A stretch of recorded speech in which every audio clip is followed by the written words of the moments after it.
I'm working on my world, and when that's done, I'll be ready to start playing the game, says the first-time DM, not realizing they've already fallen to one of the classic blunders. Never get involved in a land war in Asia. No, there is no done. There can never be ready. You can, and unless you're careful, you will continue building details forever until you never run the game. You, I assume, don't know all the details of planet Earth at the top of your head. You don't know the names of all the capitals of Asia, and where the yen is against the dollar, and what country shares France's longest border, and how many pharaohs there were in Egypt and their names, and I could go on. Nobody knows everything about Earth, the most popular campaign setting. So, why do you need to know everything about your world? Loads of soon-to-be dungeon masters are going to try to build an entire world from scratch, and they will keep going until it's ready. Others will latch onto pre-written worlds and will go out of their way to read every single bit of lore, every source book, every piece of information available about that setting, and they'll keep reading until they feel like they're ready. It cannot be done, and I think that's good. Welcome to Mystic Arts, where I tell you that France's longest land border is with Brazil, and I refuse to explain further. My name is Daði, I'm a professional writer and director, and I've been DMing for 10 years. And all that time, I've been running in the same campaign setting, building it up from scratch, detailing it endlessly. It's some of the most fun I've ever had as a DM, and if you want to do it, you can. But I warn you, you will never be done. I'm not. In fact, I think I'm further from done than I've ever been before,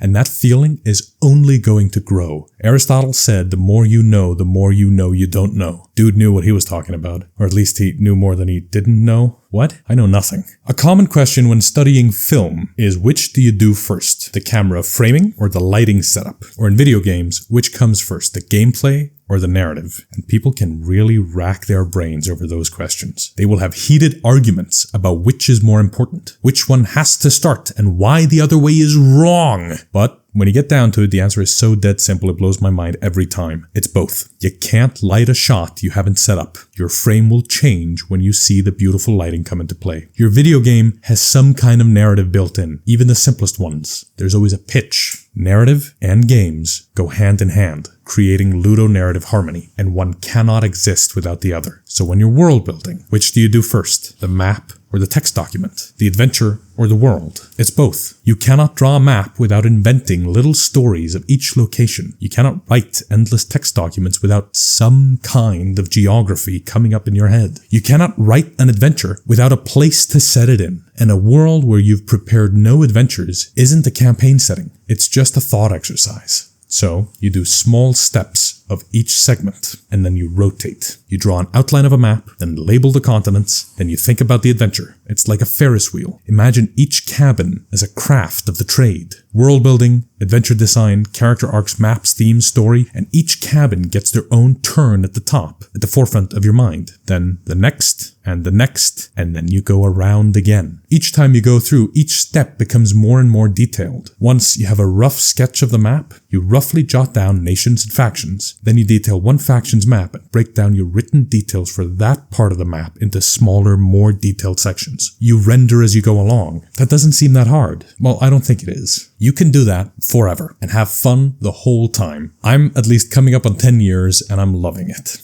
But I'm coming up on 10 years. I'm not done. And I never will be. And every time I run an adventure, I know more than I did before I ran it, because running the adventure taught me so much. But I also have more questions, since running the adventure highlighted how stunningly dumb I was. Since the adventure and the world building go hand in hand, you have to do a bit of both. And furthermore, you can't play a world building. You can't read a world building either. What the hell is a world building? The only reason you know about Middle-earth is because of the stories Tolkien wrote. The only reason you care about Westeros is because of the TV show or the books. The only reason you clicked on that lore video about Grand Moff Tarkin's best guarded secret is because you care about Star Wars, the stories, the adventures. Your investment in your world, especially your players' investment in your world, is contingent on them liking the story they played, the adventure. They'll fall in love with the city or an important NPC because they saved it, or it saved them. They'll fall in love with your world when they're in it, when they're immersed in it, when they're adventuring in it, not when you artlessly explain it to them. Even my group of players who've played with me for years, who love my games, will have their eyes glaze over when I start artlessly explaining the world to them. They're hooked when they're playing through it.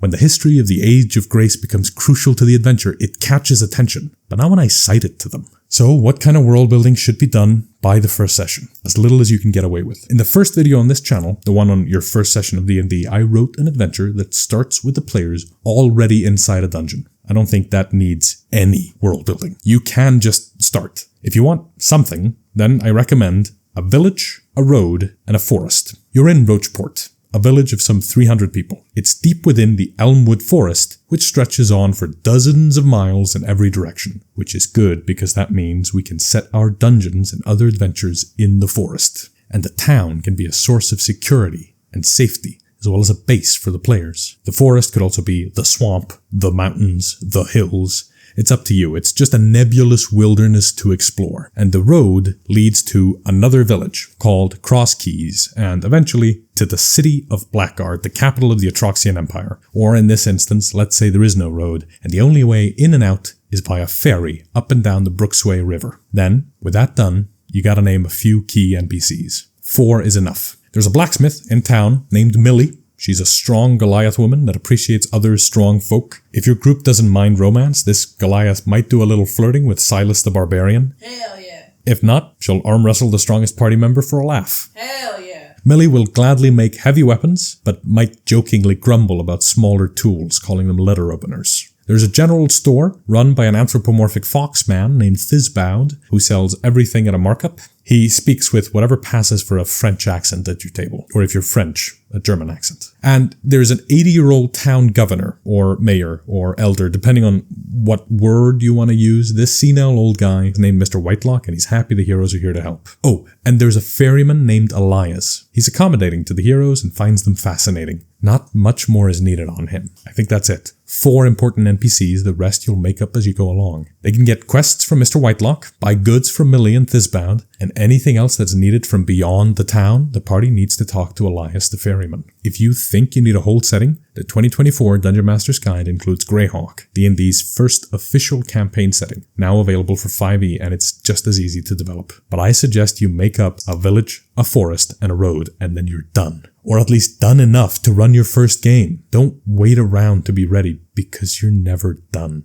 You're never ready, because playing invites change. Any creation invites change. It's about change. That's why you can never finish building your world, because it will always continue to grow and evolve and change. So really, the only thing you can do is go play the game. So go run a game for your players tonight. Then tomorrow you can figure out where that town they were in is, who's in charge, why they have a governor or an elder. Then make those facts matter in the next session you're going to run next week. And then next week, you'll say some facts that won't make sense, and the week after you'll spend fitting the facts to the adventure, and on you go. And now you're world building as a part of adventure design. You're doing both at the same time. Suddenly it's effortless.